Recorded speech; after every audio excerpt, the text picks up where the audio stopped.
High friend, back to my channel Arpita Bishal. আর তোমরা দেখতে পাচ্ছ আমি সুন্দর সুন্দর রেডি হয়ে গেছি, কেননা আজকে আমরা তারাপীঠ যাবো।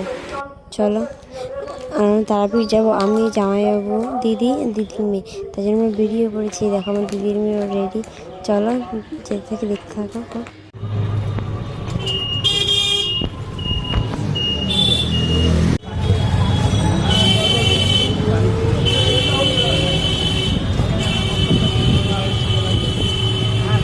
দেখতেই পাচ্ছ আমার টোটো হচ্ছে সুন্দর হয়ে গেছে। চলো আমরা যাই। আমরা যাবো হচ্ছে দক্ষিণেশ্বর।